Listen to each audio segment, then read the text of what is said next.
আসসালামু আলাইকুম সুধী দর্শক, আমি ব্যারিস্টার এম.কিউ হাসান জানাই আপনাদেরকে শুভেচ্ছা স্বাগত এনটিভির এই জনপ্রিয় অনুষ্ঠান আইনি অধিকার থেকে। সুধী দর্শক, আইনি অধিকার একটি আইন বিষয়ক পরামর্শমূলক অনুষ্ঠান। এই অনুষ্ঠানটি প্রত্যেক শনিবার দুপুর 12:30টার সময় স্কাই চ্যানেল 780-তে সরাসরি সম্প্রচারিত হয়ে থাকে। সুধী দর্শক, স্ক্রিনের উপরে যে নাম্বারটি আপনারা দেখতে পাচ্ছেন সেই নাম্বারে আপনারা আমাদেরকে কল করুন এবং asylum, immigration, lease, PPI, divorce, family matter সহ যে কোনো বিষয়ে আপনারা আমাদেরকে কোশ্চেন করতে পারেন। কোশ্চেন করবার সময় একটি বিষয় আপনারা সবসময় সতর্ক থাকবেন, সেটা হচ্ছে যে আপনাদের যে টিভির ভলিউম আছে সেটা মিউট করে দেবেন এবং আমাদের সঙ্গে সরাসরি কথা বলবেন, তাহলে আমি শুনতে পাবো এবং আপনাদের প্রশ্নগুলোর উত্তর দিতে পারবো। সুধী দর্শক, সবসময়ের মতো আমাদের সঙ্গে আজকে আছেন আমাদের সিনিয়র প্রডিউসার মশিউর রহমান, যিনি পর্দার অন্তরালে থেকে আমাকে সর্বাত্মকভাবে সহযোগিতা করছেন এই অনুষ্ঠানে আপনাদের সামনে এসে আপনাদের সঙ্গে কথা বলার সুযোগ এবং অ্যাডভাইস দেওয়ার সুযোগ করে দিচ্ছেন। তাকে ধন্যবাদ এবং কৃতজ্ঞতা জানাই। এবং অবশ্যই ধন্যবাদ এবং কৃতজ্ঞতা জানাই আপনারা যারা অডিয়েন্স, দর্শক যারা এই অনুষ্ঠানটি প্রতিনিয়ত দেখে থাকেন এবং আমাদেরকে কল করে থাকেন, এবং অ্যাপোলজি তাদের প্রতি। অনেক সময় আমাদের সময়ভাবে যাদের কল আমরা নিতে পারি না, তাদের প্রতি অবশ্যই আমাদের কৃতজ্ঞতা এবং ধন্যবাদ রইল। সুধী দর্শক, বরাবরের মতো আমি কিছু আপডেট নিয়ে আপনাদের সামনে হাজির হয়েছি। তো আমি আপডেট দিতে থাকবো, আর যদি কল আসে তাহলে আমি কলে চলে যাব। প্রথম যে আপডেটটা দিচ্ছি সেটা হচ্ছে যে এমপ্লয়ারদের জন্যে মূলত হোম অফিস বেশ কঠিন হতে চলেছে এবং তারা বলতে চাচ্ছে যে যারা স্পন্সরশিপ লাইসেন্স আছে এবং যারা ওভারসিজ যেসব ওয়ার্কার আছে তাদেরকে যে স্পন্সর লাইসেন্স কিংবা কসের মাধ্যমে তাদেরকে হায়ার করে তাদেরকে এমপ্লয়মেন্টে দেওয়া হয়, তো সেই ক্ষেত্রে তাদের যে মিনিমাম ওয়েজ আছে সেটা তাদেরকে দিতে হবে, তাদের যে হলিডে মানি আছে সেটা তাদেরকে দিতে হবে, তাদের যদি কোনো সিক পে থাকে সেটা তাদেরকে দিতে হবে, এবং কেউ যদি এটা দিতে ব্যর্থ হয় সেই ক্ষেত্রে কিন্তু তাদের বিরুদ্ধে কঠিন শাস্তিমূলক ব্যবস্থা করবে এই হোম অফিস। সেটির উপরই এই আপডেটটা আমি বলছি। এবং কেউ যদি দেখা যায় যে এই ব্রিচে পড়ে গেছে, যে কাউকে সঠিক বেতন দিচ্ছে না, কাজ করিয়ে কাউকে তাদের হলিডে দিচ্ছে না, কিংবা তাদের যে আওয়ার্স আছে তার থেকে বেশি কাজ করিয়ে নিচ্ছে, এই ধরনের যেসব ব্রিচ আছে, যেসব ইরেগুলারিটি আছে, সেইগুলো যদি কেউ করে থাকে, ইভেন যে স্পন্সর লাইসেন্সের যে কস ইস্যুর জন্যে যেসব স্কিল চার্জ এবং যে ইস্যু ফিস আছে সেইগুলোর জন্য যদি কেউ চার্জ করে থাকে, এইগুলোর জন্যে কিন্তু তাদেরকে কঠিন শাস্তিমূলক ব্যবস্থা করা হবে। এবং সেই ক্ষেত্রে বলা হচ্ছে যে প্রথমে তাদেরকে অ্যাকশন প্ল্যান দেওয়া হবে, সেই অ্যাকশন প্ল্যান অনুযায়ী যদি তারা ঠিকমতো কাজ না করে তাহলে তাদেরকে ক্র্যাকডাউন করা হবে এবং তাদের যে লাইসেন্স আছে সেটা তারা সাসপেন্ড করতে পারে, রিভোক করতে পারে, এবং পরবর্তীতে তারা 12 মান্থসের ভিতরে তারা আর ওভারসিজ কোনো ওয়ার্কারদেরকে তারা নিতে পারবে না। ইভেন আমি যেটা বলেছি, তাদের লাইসেন্স সাসপেন্ড এবং রিভোক হয়ে যেতে পারে। এরপরে যেটা আপডেট নিয়ে আমি কথা বলবো সেটা হচ্ছে যে যারা স্পন্সর লাইসেন্স প্রাপ্ত যেসব এমপ্লয়ার আছে তাদের কিন্তু অনেক কমপ্লায়েন্স আছে, সেসব কমপ্লায়েন্সগুলো তাদেরকে কিন্তু মেনে চলা উচিত। কারণ যখন তারা স্পন্সর লাইসেন্সের জন্য অ্যাপ্লাই করে তখন কিন্তু তাদের যে লাইসেন্সটা গ্রান্ট হয় তখন কিন্তু তাদেরকে কিছু কন্ডিশন দেয়া হয় যে তারা সেই কন্ডিশনগুলো মেনে চলবে। সেই কন্ডিশনগুলো যদি তারা মেনে না চলে সেক্ষেত্রে কিন্তু তারা ব্রিচে পড়বে এবং সেক্ষেত্রে কিন্তু তাদের যে লাইসেন্স আছে সেটা সাসপেন্ড হতে পারে এবং রিভোক হয়ে যেতে পারে, এবং ইউকেভি কিন্তু ইনফোর্সমেন্ট অ্যাকশনে যেতে পারে। তো এই কমপ্লায়েন্স কি করতে হবে, কিংবা এই কমপ্লায়েন্স যে ভিজিট আছে তারা এসে কি বিষয়গুলো দেখবে সেটা নিয়ে আমি একটু আলোচনা করি। তো কমপ্লায়েন্স ভিজিটে কিন্তু তারা আসতে চাইলে হোম অফিস থেকে ওই স্পন্সর লাইসেন্স তাদের কিন্তু ইমেল করবে কিংবা তাদেরকে চিঠি লিখবে যে আমরা আসব এবং তাদেরকে বলবে যে আমরা হয়তো 1 সপ্তাহ 2 সপ্তাহ পরে আসব, এবং তারা কিন্তু হঠাৎ করেও আসতে পারে। তো সেক্ষেত্রে তারা যে ডিজিটাল যে কমপ্লায়েন্স ইন্সপেকশন আছে সেটা কিন্তু তারা দেখতে আসতে পারে, এবং তারা কিন্তু যে এভিডেন্সগুলো আছে সেগুলো কিন্তু তারা রিভিউ করতে পারে। যেরকম দেখা যায় যে own records evidence or information যেটা প্রিভিয়াসলি সাবমিট করা হয়েছিল, এবং এনি এভিডেন্স অর ইনফরমেশন যেগুলো এই হোম অফিসে রিকোয়েস্ট করা হয়েছে।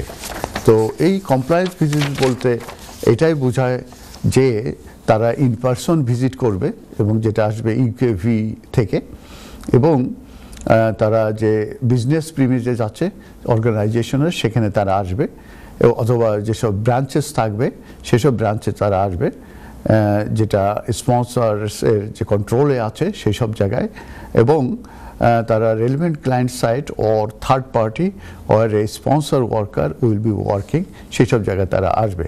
এবং কমপ্লায়েন্স ভিজিটে জেনারেলি তারা দেখবে যে ট্র্যাডিশনাল মেথড যেগুলো আছে, যেগুলো ইউকেভি আন্ডারটেক করে থাকেন কমপ্লায়েন্স চেকের ক্ষেত্রে, সেক্ষেত্রে ফ্রিকোয়েন্টলি তারা ডিজিটাল যে কমপ্লায়েন্স চেক আছে, ইনফরমেশন রিকোয়েস্ট, এইগুলো তারা দেখবে, এবং তারা কিন্তু স্টেপ নিতে পারে এই ভিজিটের আগে এবং পরে দিয়ে।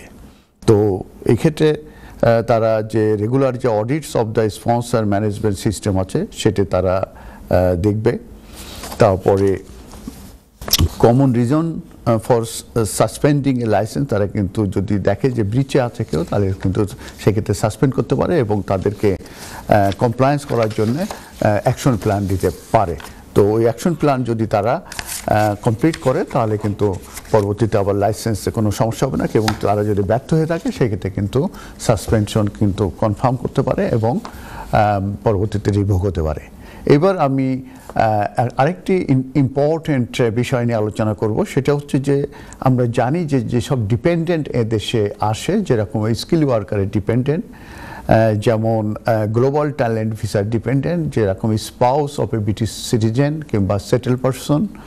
তো যারা এইভাবে স্পাউস হিসাবে আসে কিংবা ডিপেন্ডেন্ট হিসাবে আসে, কিংবা যারা প্রিসেটেল স্ট্যাটাসের পার্টনার হিসাবে যারা এদেশে আসে, আসার পরে যদি তাদের ডিভোর্স হয়ে যায় তাহলে পরে তাদের কনসিকুয়েন্সটা কি? তারা কি অন্য কোনো ভিসা ক্যাটাগরি থেকে সুইচ করতে পারবে? তাদেরকে কি ইউকে থেকে চলে যেতে হবে?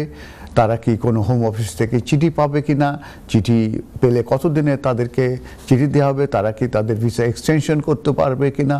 এই ধরনের কিন্তু অনেক অনেক প্রশ্ন কিন্তু এসে যায় যে তারা কাপল হিসাবে আসলো, যেরকম স্কিল ওয়ার্কারে, কিংবা এখানে আসার পরে তারা যদি কাপল হয়, বিয়ে করার পরে ডিপেন্ডেন্ট হয়ে যায়, তখন যদি তাদের ডিভোর্স হয় কনসিকুয়েন্স কি? আবার আমরা জানি যে spouse of A British citizen, তাদের যেসব স্পাউস এদেশে আসে, আসার পরে তাদের ভিতরে অনেক সময় সমস্যা হয়, ডোমেস্টিক ভায়োলেন্স হয়, ডোমেস্টিক অ্যাবিউস হয়, ইত্যাদি ইত্যাদি ইত্যাদি। তখন তাদের কনসিকুয়েন্সটা কী এবং তাদের অপশনটা কী? আবার দেখা যাচ্ছে যে যেসব সিটিজেন আছে, তাদের যেসব স্পাউস আছে এবং পরবর্তীতে তারা ফ্যামিলি পারমিটে আসে এবং পরবর্তীতে ইউ সেটেলমেন্টের আন্ডারে তারা লিভ টু রিমেন এ দেশে পেয়ে থাকে, যেটাকে প্রি সেটেল স্ট্যাটাস বলা হয়ে থাকে, সেই সময় যদি তাদের ডিভোর্স হয়ে থাকে, সেই ডিভোর্সের সময় তাদের কি হতে পারে, কনসিকুয়েন্সটা কী? তো সেটা নিয়ে আমি আলোচনা করব। তো প্রথম যেটা আসছি যে যারাই এই স্পাউস ডিপেন্ডেন্ট অর প্রিসেটেল পার্টনার ভিসায় আছে, তো সেই ক্ষেত্রে যদি তাদের রিলেশনশিপ যদি ব্রেকডাউন হয়ে যায় তাহলে অবশ্যই অবশ্যই তাদেরকে হোম অফিসে ইনফর্ম করতে হবে, এবং সেই ক্ষেত্রে যে টিপিক্যালি তারা রিসিভ করবে 60 ডেজের একটি লেটার। সেই লেটারে বলা হবে যে 60 ডেজের ভিতরে তারা অন্য কোনো ভিসায় সুইচ করতে হবে, আর যদি তারা না করে তাহলে তাদেরকে ইউকে ত্যাগ করতে হবে। তো এই যে যারা স্পাউস ভিসায় আছে কিংবা as a dependent on partner ভিসায় আছে, এক্সাম্পল হিসাবে যদি আমি বলে থাকি যে স্কিল ওয়ার্কার কিংবা গ্লোবাল ট্যালেন্ট ভিসায় যদি কেউ থেকে থাকে কিংবা প্রি-সেটেল স্ট্যাটাসের যদি কেউ অ্যাজ এ পার্টনার হিসাবে থেকে থাকে ইউ ন্যাশনালের, সেই ক্ষেত্রে যদি তাদের ডিভোর্স হয়ে থাকে তাহলে কিন্তু হোম অফিস এক্সপেক্ট করবে যে এই ইনফরমেশনটা হোম অফিসকে জানানো হবে।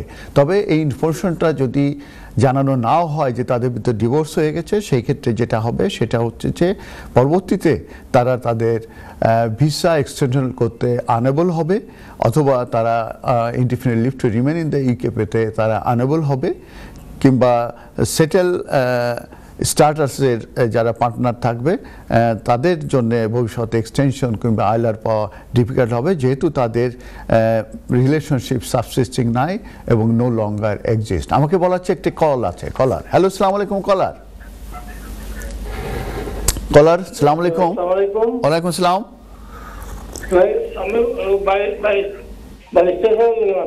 আপনি এনটিভির স্টুডিওতে কথা বলছেন, আপনি ব্যারিস্টার এমকিউ হাসানের সঙ্গে কথা বলছেন, আপনি আপনার প্রশ্নটা করতে পারেন।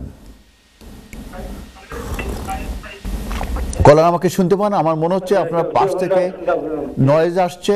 আপনি টিভির দিকে লক্ষ্য রাখছেন, আপনি মিউট করেননি। আপনার টিভির ভলিউম মিউট করে দেন এবং আমার সঙ্গে কথা বলুন।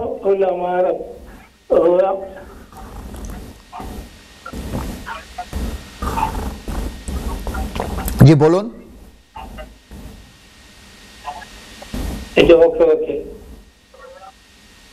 হ্যালো, আপনি কি অন্য কারোর সঙ্গে কথা বলছেন?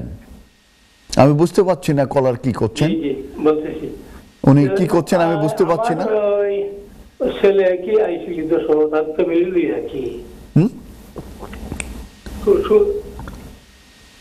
কলার, শুনতেছেন? আমি তো শুনি, আপনি তো কোথায় কার সঙ্গে কথা বলছেন আপনি আমাকে বলে যান। আমি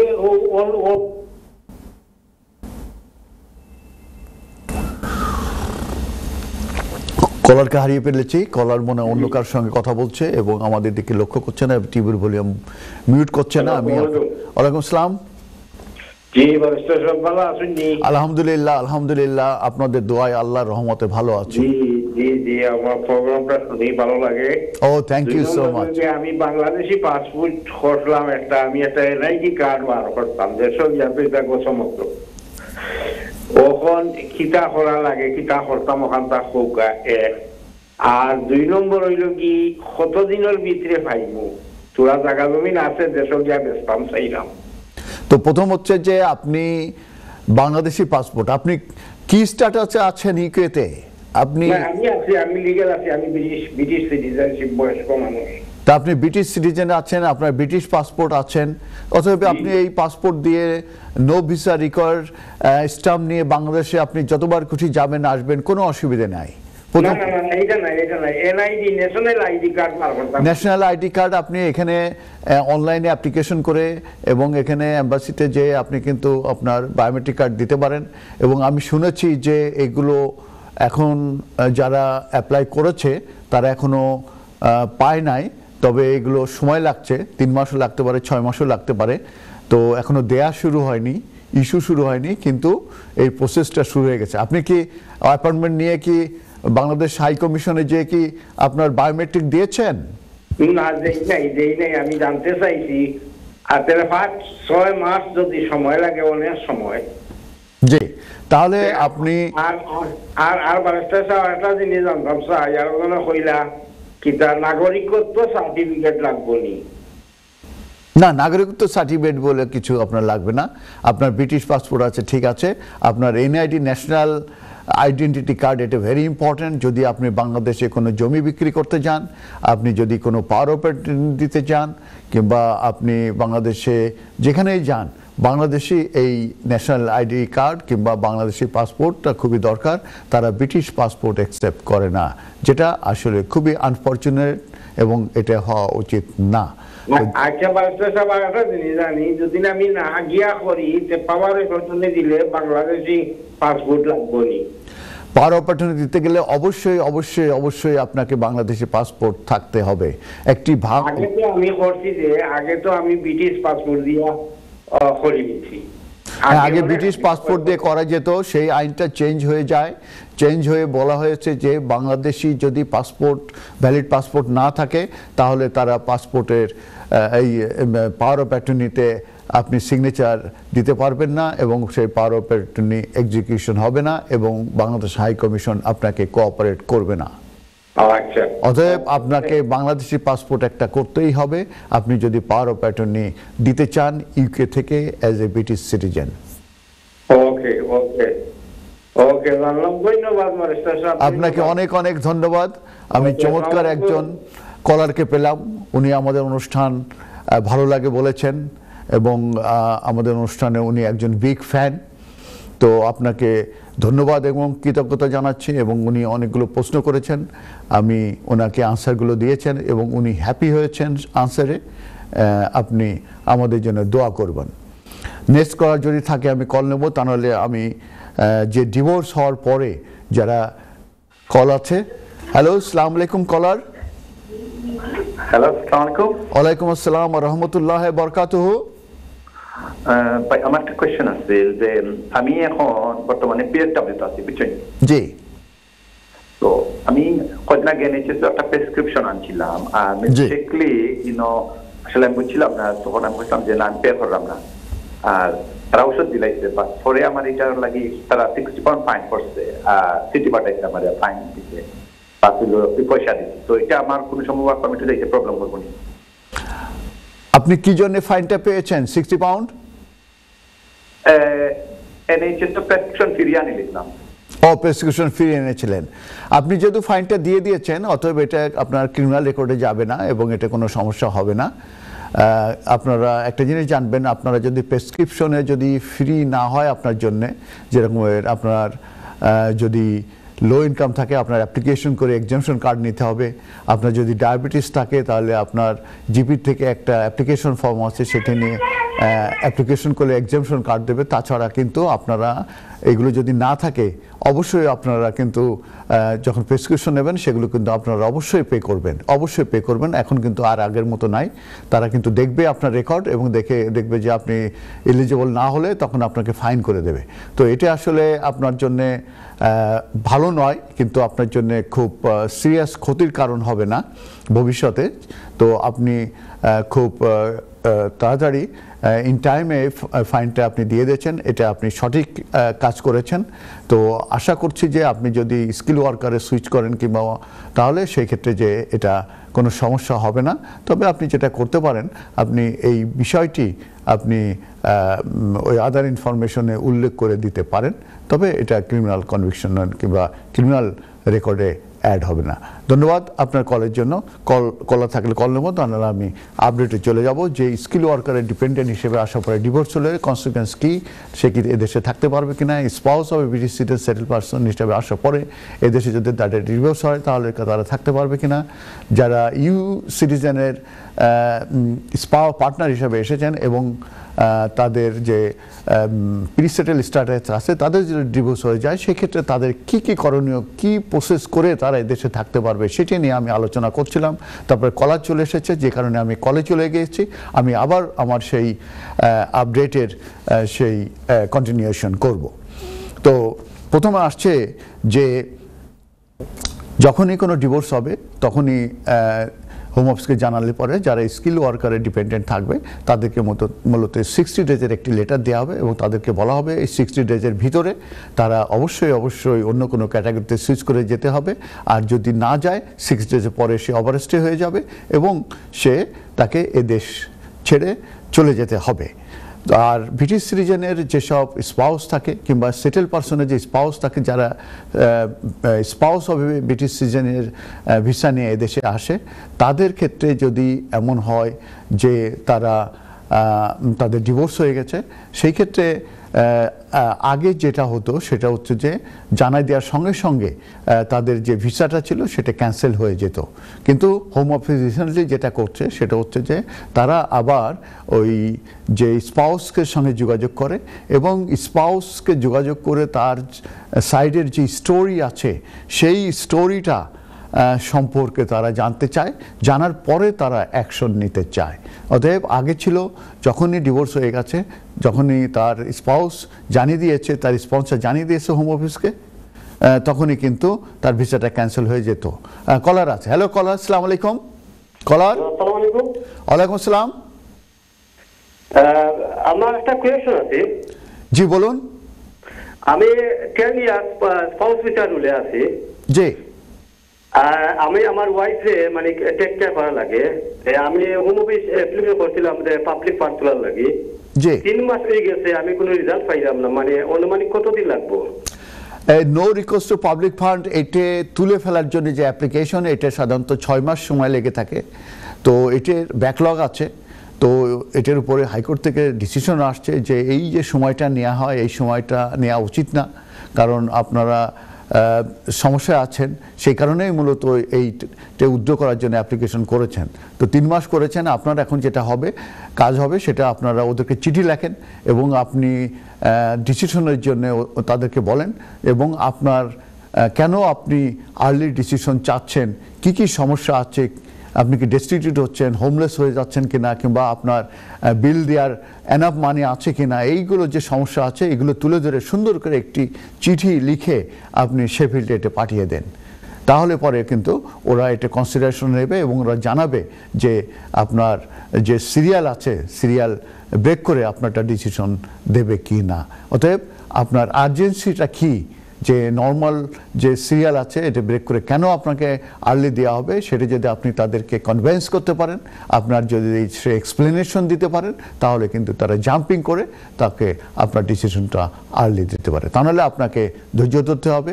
এ নিয়ে অনেক সমালোচনা হচ্ছে যে তারা এই যে সময় নিচ্ছে, এই সময়টা বেশি দিন নেওয়া উচিত না, কারণ আপনি বিপদে পড়েই no request to public fund উদ্যোগের জন্য বলছেন, আপনি ডেস্টিটিউট কিংবা আপনার ফিনান্সিয়াল সিরিয়াস ক্রাইসিস আছে।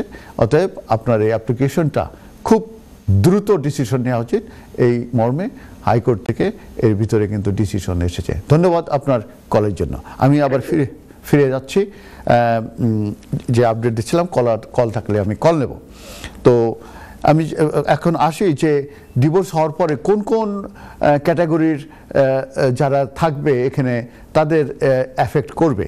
তাদের ভিতরে আছে স্পাউস ভিসায়, যারা আছে ডিপেন্ডেন্ট ভিসায়, যারা প্রিসেটেল স্ট্যাটাসে আছে as a partner of the EU national. এই 3টে ক্যাটাগরিতে যদি দেখা যায় যে তাদের ডিভোর্স হচ্ছে, সেই ক্ষেত্রে কিন্তু তাদের বিভিন্ন ধরনের প্রবলেম হবে। এবং আমি যেটা বলেছি, স্কিল ওয়ার্কার বিশেষ করে, কিংবা ইভেন যারা স্টুডেন্ট আছে তাদেরও যদি কোনো ডিপেন্ডেন্ট থাকে, তাদের ক্ষেত্রে কিন্তু এই 60 ডেজের লেটার তাদের ইস্যু করা হবে এবং এই 60 ডেজের ভিতর তাদের অন্য কোনো ক্যাটাগরিতে সুইচ করতে পারবে। এবং আমি পরবর্তীতে আসবো যে তারা কি কোন কোন ক্যাটাগরিতে তারা সুইচ করে চলে যেতে পারবে। এরপরে আসছে যে তারা কি ভিসা এক্সটেনশন করতে পারবে এই সিচুয়েশনে, যখন ডিভোর্স হয়ে গেছে এবং জানা দেওয়া হয়েছে হোম অফিসে, এই সিচুয়েশনে তারা কিন্তু ভিসা এক্সটেনশন করতে পারবে না। তাহলে তাদের কি করা উচিত? তারা কিন্তু ভিসা ক্যাটাগরি সুইচ করতে পারবে, অন্য কোনো ক্যাটাগরিতে যেতে পারবে। এখন কোশ্চেন হচ্ছে তারা কি ইউকেতে থেকেই করতে পারবে নাকি তাদের কি ইউকের বাইরে যেতে হবে? তাদেররা কিন্তু ইউকের ভিতর থেকেই কিন্তু করতে পারবে। শুধু দর্শক, আইনি অধিকারে একটি আইনি বিষয়ক পরামর্শমূলক অনুষ্ঠান। এই অনুষ্ঠানটি প্রত্যেক শনিবার দুপুর 12:30টার সময় স্কাই চ্যানেল 780-তে সরাসরি সম্প্রচারিত হয়ে থাকে। সেই দর্শক, আমি আপডেট দিচ্ছিলাম এবং কল নিচ্ছিলাম। কল আছে বোধহয়। হ্যালো কলার, আসসালামু আলাইকুম। ওয়ালাইকুম আসসালাম ওয়া রাহমাতুল্লাহি ওয়া বারাকাতুহু। আমার একটা কোয়েশ্চেন আছে যে human right apply and private and family life apply is the same thing. Human rights হচ্ছে article 8 of the European convention of human rights এবং হিউম্যান রাইটস অ্যাক্ট যেটা আছে এখানকার, সেটার যে আর্টিকেল 8, সেটাই মূলত বলা হয়েছে right to private and family life. তো এই right two and private life, এটাকেই আমরা চলতি ভাষায় হিউম্যান রাইটস অ্যাপ্লিকেশন বলে থাকি। এটার বেসিস হচ্ছে যে on the basis of private and family life, এবং এটার যে কোন আইনে বলে মূলত এই প্রাইভেট ফ্যামিলি একটা কনসিডারেশনে নেওয়া হয়, সেটা হচ্ছে article 8 of the European convention on human rights, আর ইউকের যেটা পরবর্তী ইনকর্পোরেট করা হচ্ছে হিউম্যান রাইটস অ্যাক্ট। অতএব মূলত বেসিস অফ দ্য ক্লেম সেটা হচ্ছে যে প্রাইভেট অ্যান্ড ফ্যামিলি লাইফ। যদি আপনার ফ্যামিলি থাকে এবং বাচ্চা থাকে তাহলে প্রাইভেট অ্যান্ড ফ্যামিলি লাইফ হবে, আর যদি বাচ্চা না থাকে সেই ক্ষেত্রে শুধু প্রাইভেট লাইফ হবে। এই যে আপনার প্রাইভেট অ্যান্ড যে ফ্যামিলি লাইফ কিংবা যেটাকে হিউম্যান রাইটস বলছেন আপনি, এইটা মূলত আপনার কোয়ালিফাইড রাইট, এটা কিন্তু অ্যাবসলিউট রাইট না, এবং এটার কিন্তু আপনার প্রমাণ করতে গেলে সেটা কিন্তু থ্রেশহোল্ড কিন্তু ভেরি ভেরি হাই। তো যে কারণে আপনার যারা এই অ্যাপ্লিকেশনটা করবেন তাদের ক্ষেত্রে কিন্তু আপনার বিভিন্ন রকমের আছে, আপনার থ্রেশহোল্ড আছে এবং এলিজিবিলিটি আছে, সেইগুলো কিন্তু আপনার স্যাটিসফাই করতে হবে যখন আপনি এই অ্যাপ্লিকেশনটা করবেন। তো যে কারণে যেরকম আমি বলি, কেউ যদি 20 ইয়ার্সে দেশে থাকে তাহলে কিন্তু তারা এই অ্যাপ্লিকেশনটা করতে পারবে, সেটা কিন্তু রুলসে বলে দেওয়া আছে। আবার কেউ যদি দেখা যায় যে 10 ইয়ার্স রুট টু সেটেলমেন্টে থাকে, তারা কিন্তু 10 ইয়ার্স পরে যায় কিন্তু এই on the basis of private family লাইফের বেসিসে কিন্তু তারা কিন্তু অ্যাপ্লিকেশনটা করতে পারে। তো যে কারণে আপনি যে কোশ্চেনটা করেছেন যে হিউম্যান রাইটস অ্যাপ্লিকেশনটা কি, এটা আমি যেটা বলেছি, এটা বেসিস হচ্ছে প্রাইভেট অ্যান্ড ফ্যামিলি লাইফ অথবা প্রাইভেট লাইফ, যেটা অ্যাপ্লিকেশনটা করা হয় আন্ডার FLRA অ্যাপ্লিকেশন। এটা অনলাইনে অ্যাপ্লিকেশন করতে হয় এবং একটা ফি পেইং অ্যাপ্লিকেশন, এবং এটার সঙ্গে যে article 8 of the European convention of human rights, যেটা right to private and family life, সেটার ব্যাপারেও কিন্তু আপনারা সেখানে এটা তুলে ধরতে পারেন। এবং আমি যেটা বলেছি এটা কিন্তু qualified right, not absolute right, এবং সেখানে কম্পেলিং কম্পেশনাল সার্কামস্ট্যান্সেস সেটা আপনাকে জাস্টিফাই করতে হবে, এবং আপনার যে removal that would be interference of your private and family life, এবং আপনার যে এবং that will be disproportionate. So এইগুলো টেস্টগুলো মূলত আছে এইগুলো। তবে 20 ইয়ার্স হলেই মূলত প্রাইভেট লাইফের বেসিসে অলমোস্ট, যদি সুইটেবিলিটি যে গ্রাউন্ড আছে এটা ছাড়া আর যদি আপনার দেশে 20 ইয়ার্স থাকেন, সেটা কিন্তু এটা সাকসেস হওয়ার সম্ভাবনা থাকবে। আবার 10 ইয়ার্স টু সেটেলমেন্ট যেটা প্রাইভেট অ্যান্ড ফ্যামিলি লাইফের বেসিসে, সেটা কিন্তু সাকসেসফুল হওয়ার সম্ভাবনা থাকবে। আইএলআর পেতে পারেন having competition 10 year on private and family লাইফের বেসিসে। আবার যদি এক্সেপশনাল সার্কামস্ট্যান্সেস থাকে এবং কমপ্লিট কম্পিটিশন সার্কামস্ট্যান্স থাকে এবং আনডিউলি হার্শ যদি হয়ে থাকে আপনার রিমুভাল, সেক্ষেত্রে কিন্তু 20 ইয়ার্সের নিচে হলেও সেক্ষেত্রে কিন্তু আপনাকে কিন্তু এই লিভ টু রিমেইন দিতে পারে 10 ইয়ার্স রুট টু সেটেলমেন্টে। অতএব এই হিউম্যান রাইটস যে অ্যাপ্লিকেশনগুলো ইন জেনারেল আমরা বলে থাকি, এটা মূলত এটা প্রাইভেট অ্যান্ড ফ্যামিলি লাইফের বেসিসে করা হয়ে থাকে, এবং এটা রুলসেও আছে 20 ইয়ার্স হলে, আর 20 ইয়ার্সের নিচে হলে তখন article 8 of the European convention of human রাইটসের বেসিসে মূলত অ্যাপ্লিকেশনগুলো কনসিডারেশন নেওয়া হয়ে থাকে। আশা করি আপনার প্রশ্নের উত্তর পেয়েছেন। আপনাকে অসংখ্য ধন্যবাদ কলার, আপনি চমৎকার একটা কোশ্চেন করেছিলেন। তো যদি কল থাকে তো আমি কলে চলে যাব, আর তা নাহলে আমি আপনার যে আপডেট দিচ্ছিলাম সেই আপডেটে চলে যাব। হ্যালো, কলার আছেন? কলার নাই। আমি আপডেট যেটা দিচ্ছিলাম যে যারা স্পাউস হিসাবে আসবেন তাদের যদি ডিভোর্স হয়ে যায় তাদের অপশনগুলো কি, সেটা আমি অনেকখানি আলোচনা করেছিলাম। তো সেই ক্ষেত্রে মূলত যারা স্পাউস অফ ব্রিটিশ সিটিজেন তারা কিন্তু ইনডিফিনিটের জন্য অ্যাপ্লিকেশন করতে পারবে যদি দেখা যায় যে তারা ডোমেস্টিক ভায়োলেন্সের শিকার হয়েছে, কিংবা ভিকটিম অফ ডোমেস্টিক ভায়োলেন্স, কিংবা ভিকটিম অফ ডোমেস্টিক অ্যাবিউজ যদি হয়ে থাকে সেই ক্ষেত্রে কিন্তু তারা ইনডিফিনিট লিভ টু রিমেনের জন্য কিন্তু অ্যাপ্লিকেশন করতে পারবে। এই ডিভোর্সের পরেও এটা কিন্তু সম্ভব।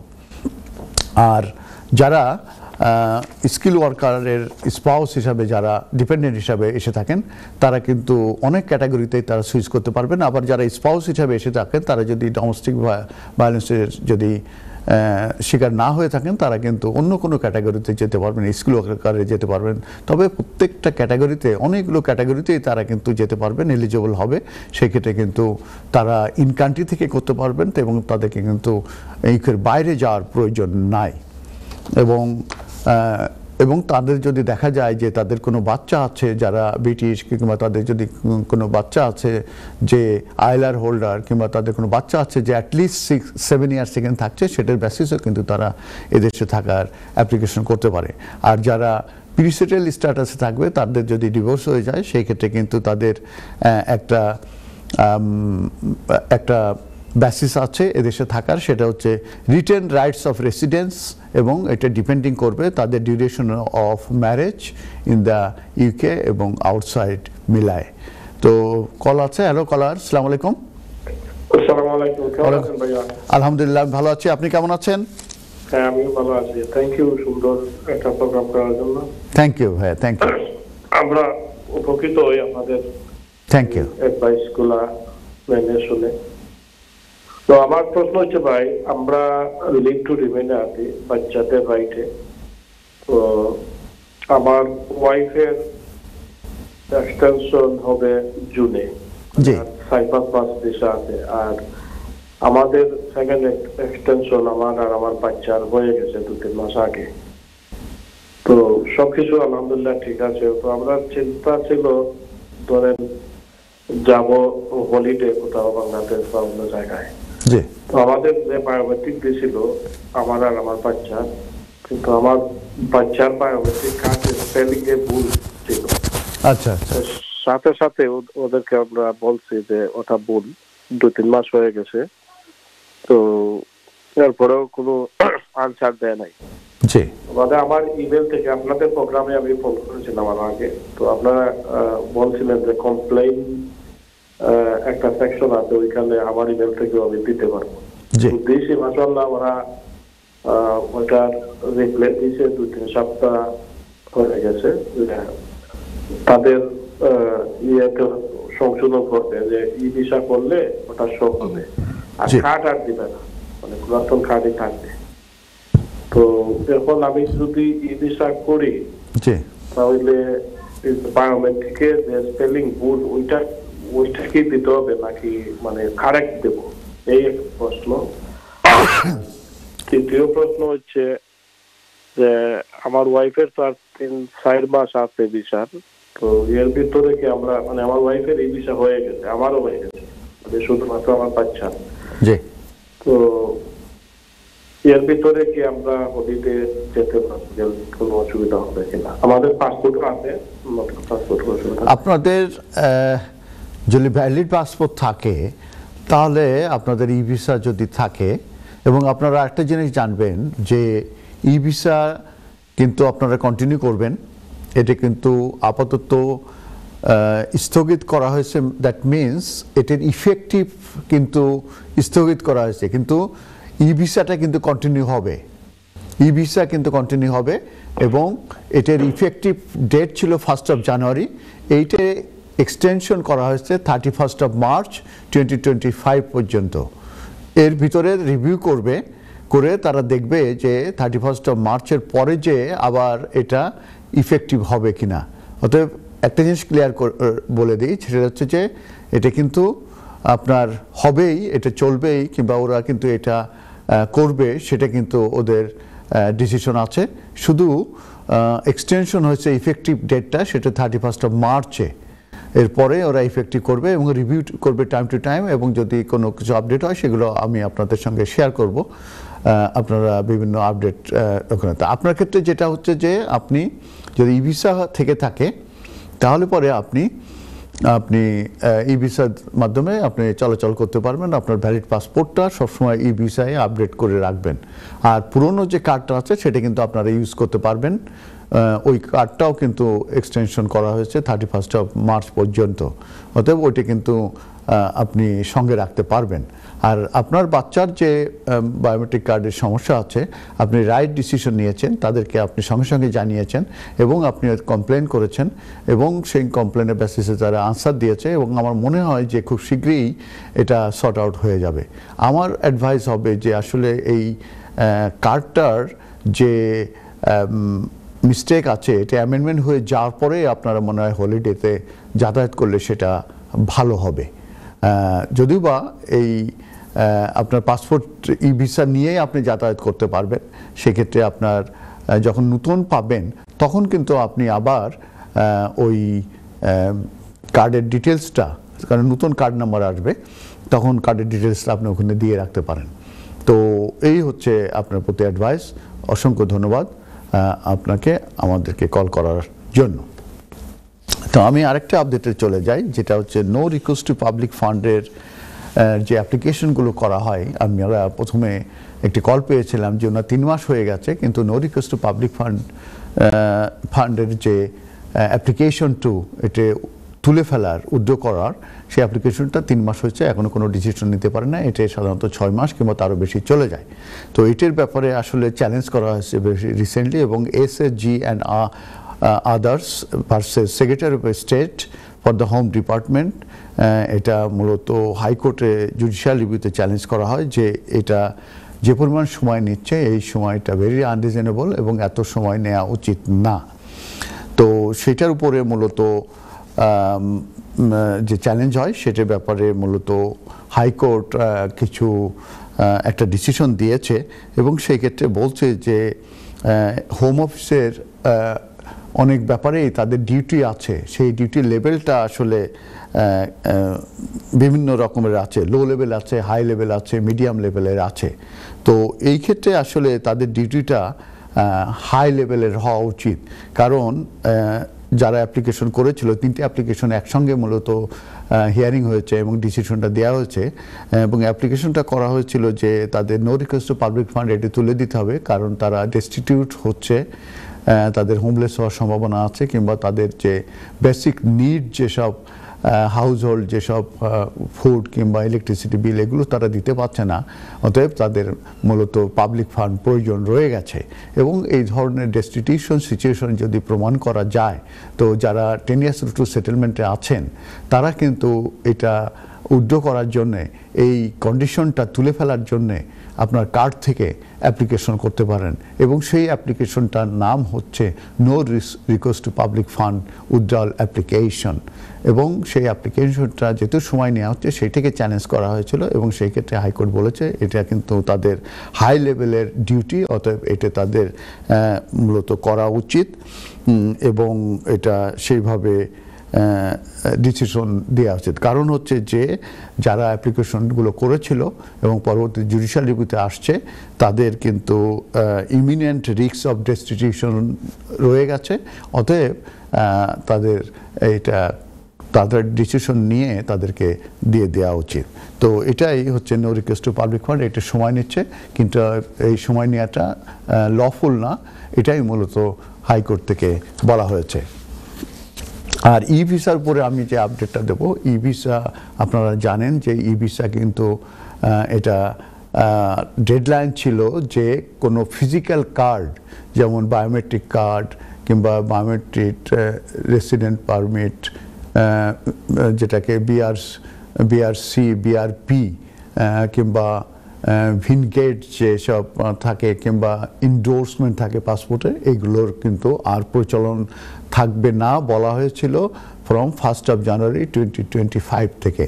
তো এটার একটা পরিবর্তন এসেছে। পরিবর্তনটা হচ্ছে যে এই 31 জানুয়ারির যে ডেডলাইন ছিল, ইফেক্টিভের ডেডলাইন, এই যে 1 জানুয়ারি থেকে ইফেক্টিভ হবে যে ফিজিক্যাল ডকুমেন্টগুলো আর ইউজ করা যাবে না, এইটাই মূলত এক্সটেনশন করা হয়েছে 31 মার্চ 2025 পর্যন্ত। কিন্তু আপনার কনফিউশন হবে না যে এটা কিন্তু অ্যাবেন্ডেন্ড হয়নি কিংবা বন্ধ করা হয়নি কিংবা ক্যান্সেল করা হয়নি। ই ভিসা কিন্তু কন্টিনিউ করতে হবে। যাদের কার্ড আছে সেই কার্ডের মাধ্যমে আপনারা, এবং পুরনো যে কার্ড আছে সেই পুরনো কার্ডের মাধ্যমে কিন্তু আপনারা এটা কন্টিনিউ করতে পারবেন, এবং ই ভিসা কিন্তু অবশ্যই আপনারা কিন্তু ওপেন করবেন। আপনারা কনফিউজ হবেন না, আপনার হাত তোলা দিয়ে আপনারা বসে থাকবেন না, যেহেতু এটা ইফেক্টিভ ডেট এটা পিছিয়ে গেছে অথবা আমাদের বোধ হয় করা লাগবে না। That is not right, that is not correct. আপনার কনফিউশন হবে না। আপনারা যাদের ই ভিসা করেন নাই তারা অবশ্যই ই ভিসা কন্টিনিউ করবেন, এবং এটা বাড়ানো হয়েছে, এবং এই কার্ডটাও আপনার 31 মার্চ পর্যন্ত এটা কিন্তু আবার ইউজ করা যাবে। এবং আপনি যারা ই ভিসা আছে সেই ই ভিসা সহ আপনাদের একটা ভ্যালিড পাসপোর্ট, যেটা আপনাদের ই ভিসায় ভিতরে আপডেটেড থাকবে, সেই পাসপোর্ট নিয়ে, এবং এই পুরনো যে বায়োমেট্রিক রেসিডেন্ট পারমিট কার্ড কিংবা বিআরপি কিংবা বিআরসি যেটা বলেন কিংবা ইন্ডোর্সমেন্ট যেটা বলেন, সেইগুলো নিয়ে আপনারা কিন্তু ট্রাভেল করতে পারবেন। অতএব যে ফিজিক্যাল যে ডকুমেন্টগুলো সেইগুলো ইউজ করা যাবে আনটিল 31 মার্চ 2025 পর্যন্ত। অতএব আপনারা কন্টিনিউশন করবেন, আপনাদের ই ভিসাটা করতে থাকবেন এবং চালিয়ে যাবেন। ধন্যবাদ। কল আছে। হ্যালো কলার, আসসালামু আলাইকুম। জি, আসসালামু আলাইকুম। ওয়ালাইকুম আসসালাম। জি ভাই, আমি একটা অফলাইন একটা কোয়েশ্চন রাখতে চাইছিলাম 5 মিনিট। জি প্লিজ বলুন। আপনি এনটিভি স্টুডিওতে কথা বলছেন। জি, ব্যারিস্টার এমকে হাসানের সঙ্গে কথা বলছেন। জি বলুন। ওই ছেলে এখন আবার 1 বছরের মাথায় বাসা ছেড়ে চলে গেছে। কত বয়স? জি, বয়স কত আপনার ছেলের? ছেলে তো না, বিয়া করে ওই দেশে আইছে। বিয়ে করে এই দেশে আসছে, তারপর কি হয়েছে? এখন এই ছেলে আবার 1 বছরের মাথায় এই বাসা ছেলে চলে গেছে। কি তার? আমি জানতে চাই আইনের মাধ্যমে এটা কি করা? আপনার মেয়েকে বিয়ে করে আসছিল আপনার জামাই না ছেলে? জামাই। আপনার জামাই আপনার মেয়েকে বিয়ে করে আসছিল স্পাউস ভিসায়। আপনার মেয়ে হচ্ছে ব্রিটিশ সিটিজেন। এখন আপনার মেয়ে জামাইয়ের ভিতরে কোনো সমস্যা হয়েছে, থাকার পরিপ্রেক্ষিতে আপনার জামাই চলে গেছে আপনার মেয়েকে ছেড়ে। কিন্তু আপনি চান যে তারা সুখে শান্তিতে মিলেমিশে চলুক, থাকুক, সংসার করুক।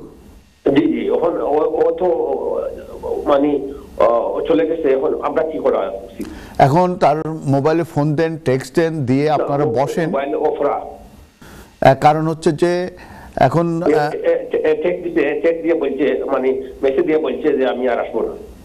হ্যাঁ, নিশ্চয়ই কোনো আপসেটিং এর ব্যাপার হয়েছে, আপনার মেয়ের সঙ্গে হয়তো বনিবনা হচ্ছে না, তো এই ধরনের ভুল বুঝাবুঝি হতে পারে। এটার সমাধান হচ্ছে আপনার জন্য দুইটা অপশন আছে। একটা, যদি আপনি মনে করেন যে না, তার আপনি চান বাবা হিসাবে যে আপনার জামাই ফিরে আসুক, এবং তাহলে আপনি তার বাবা মার সঙ্গে যোগাযোগ করুন, তার বন্ধু বান্ধবের সঙ্গে যোগাযোগ করুন। ওকে, তাহলে তো কেউ যদি সংসার করতে না চায় তাহলে তো জোর করে আপনি তো সংসার করতে পারবেন না। এখন আমাদের কি উচিত? আপনাদের দুইটা অপশন আছে। একটা হচ্ছে যে যদি সংসার করতে চায় আপনার মেয়ে কিংবা আপনারা চান, তাহলে আমার মনে হয় যে আপনারা ধৈর্য ধরে অপেক্ষা করুন।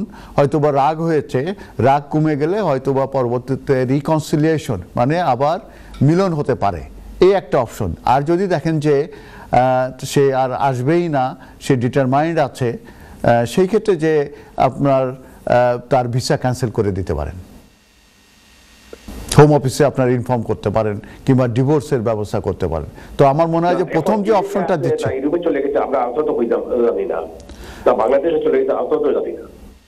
না বাংলাদেশে তো যায় নাই, আপনি চুপচাপ থাকেন, ধৈর্য ধরেন, আপনাদের ইন্টেনশনের উপর নির্ভর করবে। আপনাদের ইন্টেনশন যদি ভালো থাকে মিলমিশ করার, তাহলে এখন ধৈর্য ধরা ছাড়া কোনো উপায় নেই। আল্লাহর উপর ভরসা রাখেন, আল্লাহকে ডাকেন, আর ধৈর্য ধরেন। দেখেন 2 মাস 3 মাস 6 মাস যাক, প্রেশানি হওয়ার দরকার নেই। দেখেন কি অবস্থা দাঁড়ায়। 6 মাস পরে যদি দেখেন যে না, আদৌ আর এই সংসার টিকবে না, সে আর সংসার করতে চায় না, তখন আপনার ডিভোর্স কিংবা হোম অফিসে জানানো, সেইভাবে আপনারা কাজ করতে পারেন। ঠিক আছে? এটা তো আমাদের মানে এখন কোথায় আছে? এখানে আছে না বাংলাদেশে গেছে না ইউরোপে গেছে, আমরা কিছু জানি না। আমরা মা বাবার লোকে যোগাযোগ করছি, মা বাবা বলছে ওরাও জানে না। না জানলে তো আর আপনার কিছু করার নাই, তাই না? আর কেউ আপনার এই ব্যাপারে হেল্পও করতে পারবে না, কারণ সে নিশ্চয়ই আপসেট হয়েছে সিরিয়াসলি, কিংবা সমস্যা হয়েছে। তো এখন কার দোষ সেটা তো আর আমি জানি না। তো সব সময় মিলেমিশে কম্প্রোমাইজলি আসলে থাকতে হয়। তো সেটা যেহেতু হয়নি, সে সিরিয়াসলি আপসেট হয়ে চলে গেছে এবং বলছে যার জীবনে আসবো না। তো আপনাদের এই মুহূর্তে যেহেতু রাগারাগি, যেটাকে গুসা বলা হয়, সে হয়তো অ্যাংরি আছে, তার অ্যাংরিটাকে কুল ডাউন হওয়ার জন্য আপনি সময় দেন আর ধৈর্য ধরেন এটা। আর যদি মনে করেন যে না এটা আর হবে না বাদ, তখন আপনারা ডিভোর্স কিংবা আপনারা সেপারেশন কিংবা হোম অফিসে জানানো, সেটা দুইটা লাইন আপনাদের আছে। আমি অ্যাডভাইস দিলাম, এখন আপ টু ইউ যে আপনারা কি করবেন। তবে প্রথম অপশন যেটা আছে, ধৈর্য ধরেন, অপেক্ষা করেন, পেশানি হওয়ার কোনো দরকার নেই। ওয়ালাইকুম আসসালাম। ওয়ালাইকুম আসসালাম। তো এই হচ্ছে সিচুয়েশন। তো আমি ইভিসের ব্যাপারে যেটা বলছিলাম, তারা মৃত্যুর জন্য সাহায্য চাইতে পারে। তো এই অ্যাসিস্টেড ডাইংয়ের উপরে মূলত প্রায় 1 বছর ধরে এর পক্ষে এবং বিপক্ষে ক্যাম্পেইন চলছিল। তো কল আছে, তো কলে থেকে এসে আমি এই অ্যাসিস্টেড ডাইংয়ের উপরে যে বিলটা পাশ হয়েছে পার্লামেন্ট থেকে, সেটার উপরে আমি আপডেট দেবো। হ্যালো, আসসালামু আলাইকুম কলার। হ্যালো, ওয়ালাইকুম আসসালাম। জি, ব্যারিস্টার সাহেব বলছেন? জি, আপনি এনটিভির স্টুডিওতে কথা বলছেন। আমি ব্যারিস্টার এমকিউ হাসান আপনাদের সঙ্গে আছি। আছেন ভালো না? আলহামদুলিল্লাহ। আপনাদের প্রশ্ন, আপনাদের আইন অধিকার এই মানে প্রোগ্রামটা আমার খুবই ভালো লাগে ব্যারিস্টার সাহেব। ও ভেরি গুড, থ্যাংক ইউ। প্রশ্ন হচ্ছে গিয়ে, আমার ভাই আর ভাইয়ের বউ তারা আপনার কেয়ার ভিসা আসছিল 1 বছর আগে। আচ্ছা। তারপর ওই কেয়ার কোম্পানিটা বন্ধ হয়ে যাওয়ায় আমরা সুইচ করে অন্য কোম্পানিতে নিয়ে যাই। তো কংগ্রাচুলেশন। সুইচ করার আগে আমি ই ভিসা ওদেরকে করে ফেলেছিলাম। এখন কি আমার কি নতুন কোম্পানিকে আমার মানে বোন আর বোনের জামা, মানে আমার ভাই আর ভাইয়ের মানে ওয়াইফের মানে ভিসা হয়ে গেছে সাকসেসফুল, এখন কি নতুন করে কি ই ভিসাটা আবার করতে হবে, না ওই আগের ই ভিসাটা বহাল থাকবে? এইটাই আমার কোয়েশ্চন। ই ভিসা একবারই করা সম্ভব, সেকেন্ড টাইমে আর ই ভিসা হয় না, করতে গেলেও আপনি পারবেন না। অতএব যেটা করেছেন সেই ই ভিসাটাই ঠিক আছে। এখন শুধু যেটা করতে হবে, ইনফরমেশন যদি আপনার চেঞ্জ হয়, সেই ইনফরমেশনগুলো আপনাকে আপডেট করতে হবে। যদি আপনার পাসপোর্ট যদি চেঞ্জ হয়, পাসপোর্টের ডিটেলস আবার ওখানে ওই অ্যাকাউন্টে ঢুকবেন, ঢোকার পরে ওইগুলো আবার আপডেটেড করবেন। কার্ড যদি চেঞ্জ হয়, তাহলে কার্ডের ডিটেলস আলাদা দিতে হবে। যদি আপনার অ্যাড্রেস চেঞ্জ হয়, তাহলে অ্যাড্রেসটা আবার ওখানে দেবেন। আবার যদি মোবাইল নাম্বার চেঞ্জ হয়, আবার ওর অ্যাকাউন্টে আপনার অ্যাক্সেস করে আপনার মোবাইল নাম্বার চেঞ্জ করবেন। আপনি যদি ইমেল চেঞ্জ হয়, তাহলে আবার ইমেল দেবেন। আপডেট ছাড়া একবার ই ভিসা করা মানে এটা লাইফ টাইম ই ভিসা হয়ে গেল। ঠিক আছে? ও আচ্ছা আচ্ছা, ঠিক আছে ব্যারিস্টার সাহেব, আপনাকে কাছে কথা বলে খুব ভালো লাগলো। ও থ্যাংক ইউ, ভালো থাকবেন, সুস্থ থাকবেন, থ্যাংক ইউ, থ্যাংক ইউ আপনাকে অসংখ্য ধন্যবাদ। শুধু দর্শক, চমৎকার একটা কোশ্চেন করেছেন এই ভাই। উনি জানতে চাচ্ছেন যে ই ভিসা কি একবারই করতে হয় নাকি বারবার করতে হয় যদি ওনার ভিসা চেঞ্জ হয় কিংবা নতুন ভিসায় আসে ইত্যাদি ইত্যাদি। তো যে এটা একবারই ই ভিসা হয়। যদি কোনো ইনফরমেশন, কোনো ডিটেলস যদি চেঞ্জ হয়, তখন আপনি আপনার অ্যাকাউন্টে অ্যাক্সেস করবেন, করে তখন আপনি সেগুলো আপডেট করে দিলেই হয়ে গেল। শুধু দর্শক, যদি কল থেকে আমি কল নেব, তাহলে আমি আবার আপডেটে চলে যাব। হ্যালো, আসসালামু আলাইকুম। হ্যালো, ওয়ালাইকুম আসসালাম। শুনতে পাচ্ছেন? ওয়ালাইকুম আসসালাম। জি, আমি ক্লিয়ারলি শুনতে পাচ্ছি। আপনার আলহামদুলিল্লাহ, আমি ভালো আছি। আপনি কেমন আছেন? খুবই ভালো লাগতেছে। ও thank you so much, thank you. আপনাদের এই কথাগুলো আমাদেরকে এনার্জি এনে দেয়। আমাদের তো 2.5 বছর 10 বছর উপরে দিয়েছে। 2.5 বছর আমাদের ফার্স্ট এক্সটেনশন করতে হবে ফেব্রুয়ারিতে। আচ্ছা, আমাদের ফ্যামিলি সহ। এখন আমাদের কি এই 2.5 বছর কি 10 ইয়ার্সে যাবে, নাকি অন্য কোন আইএলআর বা অন্য কোনো কিছু হওয়ার সম্ভাবনা আছে? আপনারা যদি একবার আপডেট থাকে একটু জানান। একবার 10 ইয়ার্স রুটে আপনি যদি যান, তাহলে আপনাকে 10 ইয়ার্স রুট টু সেটেলমেন্টে কি আপনাকে কন্টিনিউ করতে হবে, কারণ আপনারা তো প্রাইভেট অ্যান্ড ফ্যামিলি লাইফের বেসিসে পেয়েছিলেন, ঠিক না? আমার বাচ্চা একটা জন্ম হয়েছে, আমার বাচ্চা 10 বছর জন্য আমি অ্যাপ্লাই করে দিয়েছি, ওটার ওর সে তো ব্রিটিশ সিটিজেন হয়ে গেছে, আমাদের কোনো হেল্প হবে কিনা? না, সে যদি ব্রিটিশ সিটিজেন হয়েও যায়, আপনাদের যে 10 ইয়ার্স রুট টু সেটেলমেন্ট দেওয়া হচ্ছে, সেই 10 ইয়ার্স রুট টু সেটেলমেন্ট আপনাকে কন্টিনিউ করতে হবে। ফেব্রুয়ারিতে যে এক্সটেনশন আছে, ঠিক আগে যেভাবে ঠিক একইভাবে আপনারা এক্সটেনশন নেবেন, এবং ব্রিটিশ যে রেজিস্ট্রেশন আছে ব্রিটিশ সিটিজেন আপনার বাচ্চার কিংবা ব্রিটিশ পাসপোর্ট, তখন এইগুলো আবার আপনার অন্য অন্য ডকুমেন্টের সঙ্গে এগুলো আপলোড করে দিতে হবে। এই আমাদের নো ভিসা নো ফান্ড ছিল না রিকোয়েস্ট, আমাদের যদি নো পাবলিক ফান্ড কি ইন করবে যদি আমার মেয়ে ব্রিটিশ থাকে? সাধারণত দেবে না, দেওয়ার কথা না। তারপরেও আপনি কভার লেটারে উল্লেখ করে দিয়েন যে আমাদেরকে এই মুহূর্তে যেটা আছে সেটা হচ্ছে যে ওই যে আদার ইনফরমেশন দিয়ে দিন যে আমার এই মুহূর্তে no request to public fund recourse করার আমাদের পারমিশন আছে, প্লিজ এটা কন্টিনিউ করার জন্যে। এবং সাধারণত একবার দিয়ে দিলে পরবর্তীতে সাধারণত এটা আর তুলে নেওয়া হয় না। যদি কোনোভাবে কোনো কিছু হয় তখন লেখালেখি করেও আপনি এটা আবার ফেরত নিয়ে আসতে পারবেন। ওয়ালাইকুম আসসালাম, থ্যাংক ইউ ভেরি মাচ দর্শক আপনার কোশ্চেনের জন্য। তো এখন আমি আপডেটে যাব, তা নাহলে আমি কলে চলে যাব। কলার আছে মনে হচ্ছে, হ্যালো হ্যালো, ওয়ালাইকুম আসসালাম। জি আমার একটা প্রশ্ন ছিল জি জি জি বলুন। জি আমি প্রাইভেট ফ্যামিলি লাইফে 1.5 year ago আমি এই দেশে লিগ্যালিটি পাইছি। স্টুডেন্ট আমি বিয়া করছিলাম, করার বাদে আমার একটা বাচ্চাও আছে প্রায় 14-15 মাস। জি মানে তাহলে ইয়ে করার লাগে আমি একটা হিউম্যান রাইট করছিলাম, স্টুডেন্ট থাকা অবস্থায় লিগেল থাকা অবস্থায় আমি একটা অ্যাপ্লিকেশন করছিলাম। এখন তারা রিভিউ করিয়া আপিল দিলাইছে। জি এখন কতটুকু সম্ভাবনা আছে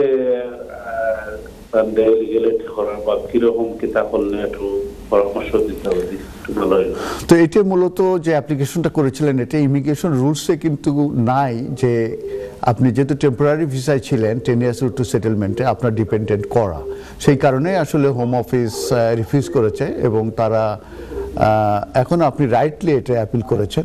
এখন একজন ইন্ডিপেন্ডেন্ট জাজ মূলত আপনাদের অ্যাপিলটা শুনবে এবং আপনাকে যেটা করতে হবে সেটা হচ্ছে যে আপনার একজন ভালো একজন এক্সপার্ট এবং এক্সপিরিয়েন্স একজন সলিসিটার আপনার দরকার এই কেসের জন্য, এবং আপনার একটা উইটনেসের স্টেটমেন্ট নিতে হবে, আপনার ওয়াইফের নিতে হবে, তারপরে আপনার সার্কামস্টেন্সেস কী আছে, কোনো মেডিকেল কনসার্ন আছে কি না, তারপরে আপনাদের প্রাইভেট অ্যান্ড ফ্যামিলি লাইফ কতটুকু স্ট্রং, আপনাদের টাইস কতটুকু স্ট্রং, তারপর এগুলো দিয়ে একটা বান্ডেল অফ ডকুমেন্ট করতে হবে এবং দরকার হলে একটা এক্সপার্ট রিপোর্ট নিতে হবে, নিয়ে আপনার হিয়ারিংয়ে যেতে হবে এবং ভালো একজন ব্যারিস্টার ইনস্ট্রাকশন দিতে হবে, কারণ ওদের কিন্তু ব্যারিস্টার থাকবে, হোম অফিসে একজন ব্যারিস্টার থাকবে, আবার আপনারও একজন ব্যারিস্টার থাকতে হবে এবং আপনাকে ক্রস এক্সামিন করবে, আপনার ওয়াইফকে ক্রস এক্সামিন করবে এবং ইন্ডিপেন্ডেন্ট জাজ যেটা দেখবে যে আপনার বাচ্চা এবং ওয়াইফের রিমুভাল আপনার যে প্রাইভেট অ্যান্ড ফ্যামিলি লাইফ আছে এই ক্ষেত্রে ইন্টারফারেন্স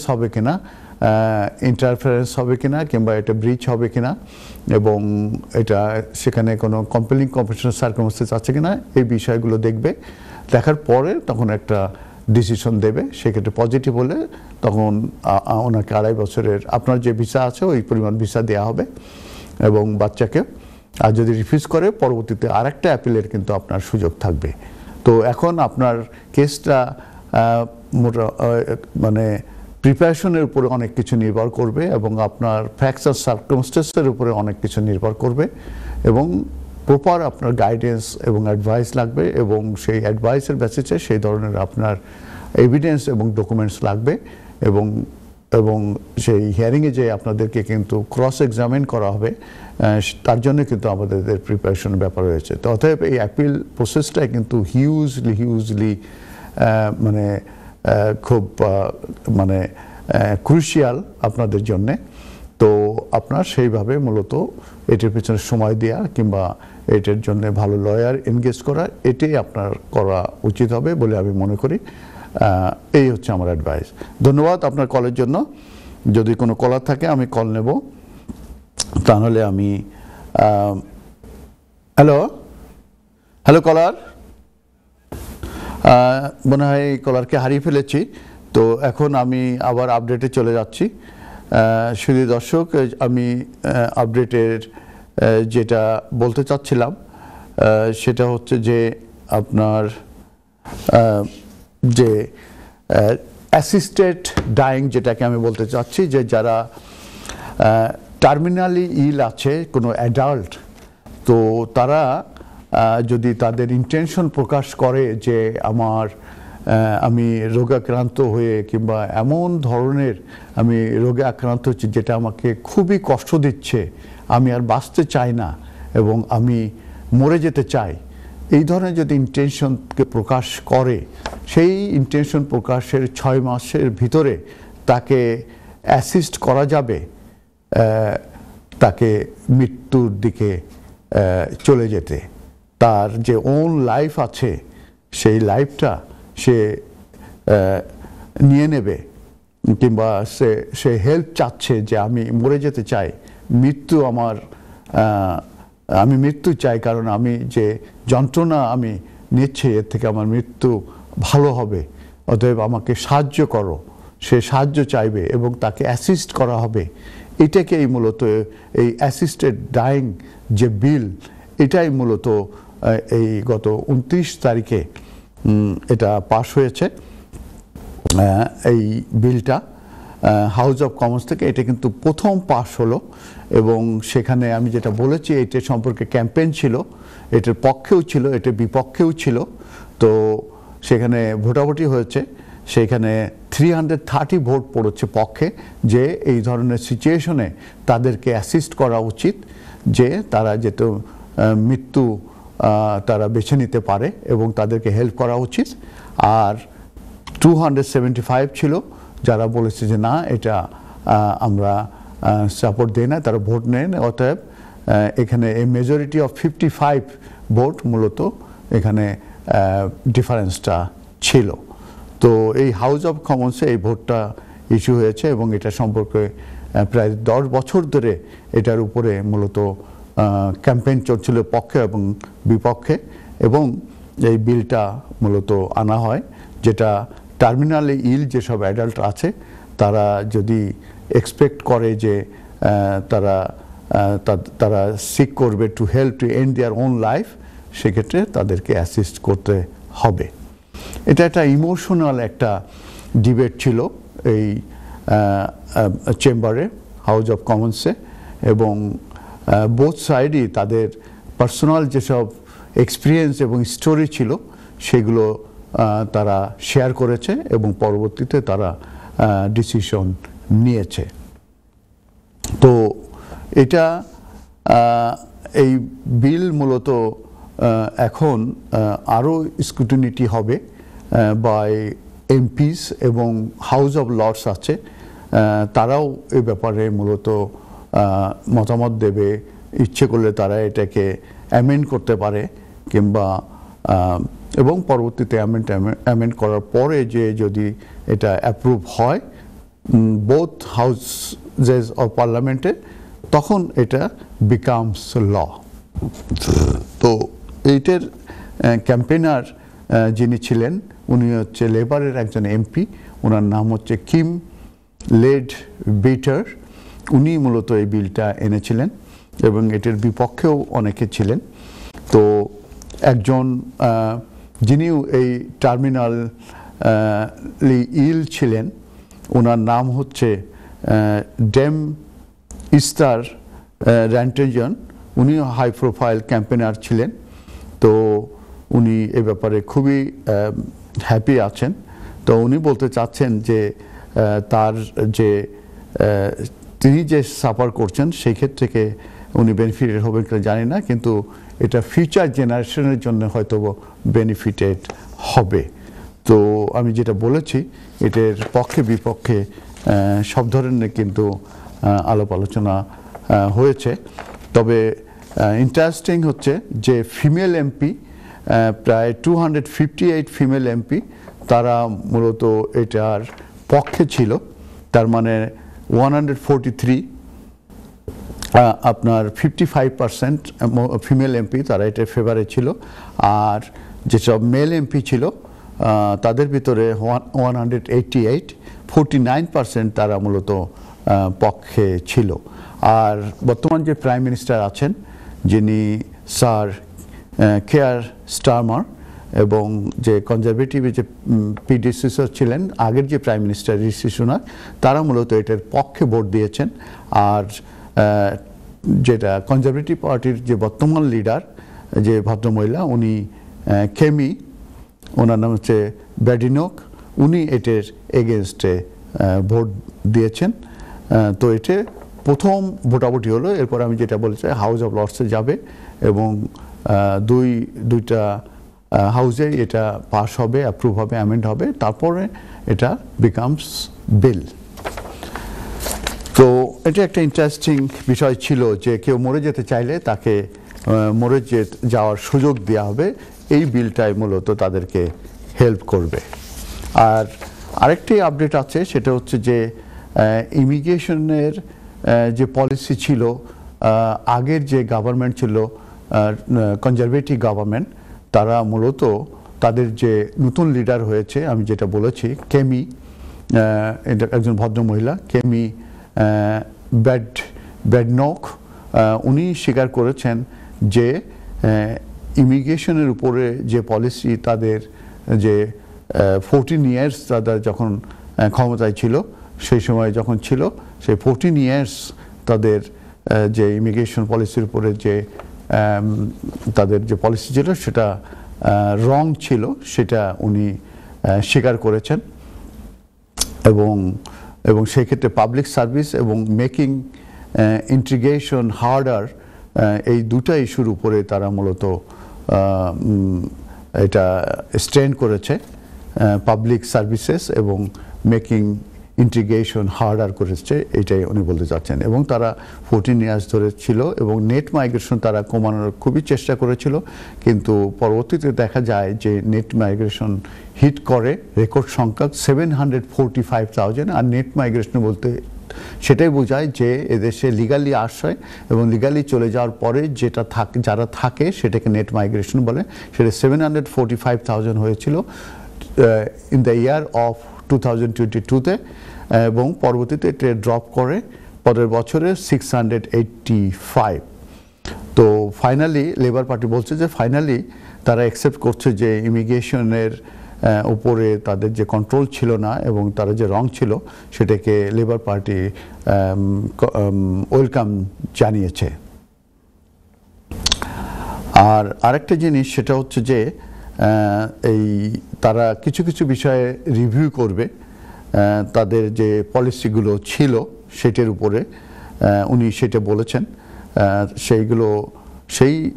তার ভিতরে রয়ে গেছে যে every policy, treaty and part of our legal framework including European convention on human rights and the human rights act, এইগুলোর উপরে তারা ফুল রিভিউ করবে বলে এই কনজারভেটিভ লিডার উনি বলেছেন। আর আরেকটা কনসার্নিং বিষয় যেটা সেটা হচ্ছে যে তারা কনজারভেটিভ যেটা বলতে চাচ্ছে যে ব্রিটিশ পাসপোর্ট পাওয়ার ব্যাপারে তারা এটা আরও টাইটেন করবে তারা যদি ফিউচারে ইলেকশনে জিতে ক্ষমতায় আসে, এবং যে ফরেন ক্রিমিনালস আছে তাদের এদেশে স্টে করার ব্যাপারে জিরো টলারেন্স, তার মানে ফরেন ক্রিমিনালদেরকে এদেশ থেকে রিমুভ করা, ডিপোর্ট করার জন্য তারা বদ্ধপরিকর, সেটাও উনি বলেছেন। আর কিছু রুয়ান্ডা পলিসির ব্যাপারে বলেছে যে এটা ব্যাপারে তারা আর এটাকে ফিরিয়ে আনার কোনো রকমের তাদের চিন্তাভাবনা নাই। আর যেটা আমি কনসার্নিং যেটা বলতে চাচ্ছিলাম যে অ্যাসাইলাম সিকারদের মাইগ্রান্টদের যে অ্যাক্সেস টু বেনিফিট আছে, বিশেষ করে migrants on visas and asylum seeker যারা আছে তাদের যে বেনিফিটের এক্সেসের উপরে তারা রিভিউ করবে, এবং তারা বলতে চাচ্ছে যে অ্যাসাইলাম সিকাররা এই ওয়েলফেয়ার বেনিফিট ক্লেম করতে পারবে না এবং সোশ্যাল হাউজিং ক্লেম করতে পারবে না, কিন্তু তারা এই পাবলিক ফান্ডের এক্সেসের ব্যাপারে অ্যাপ্লাই করতে পারবে ইন সার্টেন সার্কামস্ট্যান্সেস। তার মানে তারা অ্যাসাইলাম সিকারদের উপরে বেশ রেস্ট্রিকশন আনবে, বিশেষ করে তাদের যে ওয়েলফেয়ার বেনিফিটের এক্সেসের ব্যাপারে, এই ব্যাপারেও তারা রিভিউ করবে বলে জানিয়েছে। তো এই লিডারের যে বিষয়গুলো আমরা দেখলাম যে তাতে তারা এই নেট মাইগ্রেশন কমানো থেকে, তবে নেট মাইগ্রেশনের ব্যাপারে যে ক্যাপিংয়ের ব্যাপারে বলছে, যেটা তারা বলছে না যে তারা কী পরিমাণ ক্যাপিং করবে।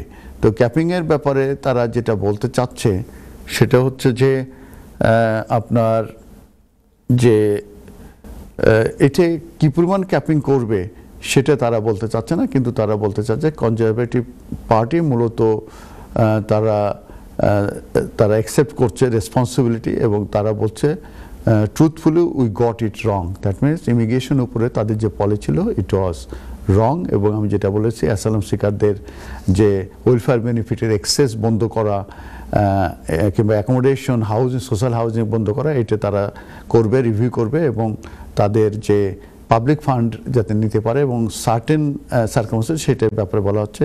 ক্রিমিনাল ফরেন ক্রিমিনালদের ব্যাপারে জিরো টলারেন্সের কথা বলা হচ্ছে। ব্রিটিশ পাসপোর্ট পাওয়ার ব্যাপারে তার টাইটেন করবে। এটা হচ্ছে কনজারভেটিভ পার্টির লিডার যে নতুন হয়েছেন তিনি এই সংক্রান্ত ব্যাপারে বলেছেন এবং ক্যাপিংয়ের ব্যাপারে বলেছেন, কিন্তু কী পরিমাণ ক্যাপিং হবে, cap on immigration number would be if her party wins the next election. অতএব এক্ষেত্রে তারা তবে সেই ক্যাপটা কী পরিমাণ হবে সেটা কিন্তু তারা বলে নাই। এটা ছিল কনজারভেটিভ পার্টির লিডারের যে মন্তব্য সেটাই। আর আরেকটি ইন্টারেস্টিং আপডেট দেব, সেটা হচ্ছে যে একজন ভদ্র মহিলা, তিনি সিঙ্গেল মাদার ছিলেন, তখন ওনার সঙ্গে একজন ভদ্র মহিলার পরিচয় হয়। পরিচয় হওয়ার পরে সেই ভদ্রলোক তাকে বিয়ের অফার দেয় এবং পরবর্তীতে তারা বিবাহ করে এবং সেই ভদ্রমহিলার ছবি নাম তা ট্যাটো করে তার ঘাড়ে নেকে করে। তো ভদ্রমহিলার নাম হচ্ছে কিয়েনা ডাউইস 23। সে মূলত মৃত্যুবরণ করে অন এ রেলওয়ে লাইনে সে মৃত্যুবরণ করে। তার লাইফ সে নিজেই নিয়ে নেয়, কিন্তু সে এক মেসেজ রেখে যায় যে সে তার মৃত্যুর জন্য তার পার্টনার দায়ী এবং সে বলে যে I am sick of you hitting me. তার মানে সেই ভদ্রমহিলাকে তার যে পার্টনার ছিল তার নাম হচ্ছে ওয়েলিংস, 30 years old। সে তাকে কন্টিনিউয়াসলি তাকে অ্যাবিউজ করতো, ডোমেস্টিক ভায়োলেন্সের অ্যাবিউজ করতো, তাকে মারধর করতো, টর্চার করতো এবং তার পরিপ্রেক্ষিতে সে ট্রেন লাইনে যে সে মৃত্যুবরণ করে এবং সে চিরকুট লিখে যায় যে তার যে মৃত্যুর জন্যে তার যে পার্টনার সে দায়ী এবং সে বলে যে শি ওয়াজ মার্ডার্ড এবং এই একটা নোট রেখে যায় এবং আরও বলে যে torture until there was nothing left. তো এই কারণে ওই পার্টনারের বিরুদ্ধে ম্যানস্লটারের চার্জ আনা হয়েছে এবং তার বিরুদ্ধে ট্রায়াল হচ্ছে। সেই ট্রায়ালের এই আপডেটটাই আমি আপনাদেরকে বলতে চাচ্ছি। তো সেই ক্ষেত্রে তার একজন বান্ধবী মিস ভ্যালেন্টাইন, সেও সাক্ষী হিসাবে কোর্টে এসেছে এবং সেই কোর্টটা যে হিয়ারিং হচ্ছে প্রেস্টন ক্রাউন কোর্টে এবং এটাই হচ্ছে মিস্টার উইলিংস যে মূলত তার বিরুদ্ধে এই ম্যানস্লটারের অভিযোগ আনা হয়েছে এবং যে মিস কিয়েনা ডাউইস 23 তার যে পার্টনার তার বিরুদ্ধে এবং তার বান্ধবী মিস ভ্যালেন্টাইন সে বলেছে যে তার কাছে বলেছে যে তাকে টর্চার করা হতো এবং তার যে পার্টনার ছিল ওই তো সুধী দর্শক, আমাদের অনুষ্ঠান একেবারে শেষে চলে এসেছি। অনেক আপডেট দিলাম, অনেক কল নিলাম, চমৎকার ভালো লাগলো। ধন্যবাদ এনটিভি ম্যানেজমেন্টকে, ধন্যবাদ আমাদের প্রডিউসার মশিউর রহমানকে। সুধী দর্শক, আবারও আপনাদের সঙ্গে খুব শিগগিরই দেখা হবে। আপনারা ভালো থাকবেন। সুধী দর্শক, খুবই ভালো লেগেছে। আজকে অনেক কল নিয়েছি এবং অনেক আমি বিভিন্ন ধরনের আপডেট দিয়েছি। তো যারা এই অনুষ্ঠানটি আমাদের ফেসবুকে এবং ইউটিউবে সরাসরি সম্প্রচারিত হয়েছে, যারা আপনারা দেখেন নাই পরবর্তীতে দেখতে পারবেন, কিংবা যারা বুঝতে পারেন নাই তারাও আবার নতুন করে দেখে আপনারা দেখবেন। অনেক ইনফরমেশন আমি দিয়েছি যেগুলো আপনাদের কাজে লাগবে। তো অসংখ্য ধন্যবাদ প্রডিউসার মশিউর রহমানকে। খুবই ভালো লেগেছে আজকে অনুষ্ঠান করতে পেরে, এবং সবসময় আমার ভালো লাগে কমিউনিটির জন্য কিছু করতে পারা। আমি যদি বিলং টু কমিউনিটি, অর্থাৎ কমিউনিটির জন্যই এগুলো আমরা করি। শনিবারে এসে আপনাদের অনুষ্ঠানে আপনাদের কল নেই এবং আপনাদেরকে আইনি পরামর্শ দিয়ে থাকি। তবে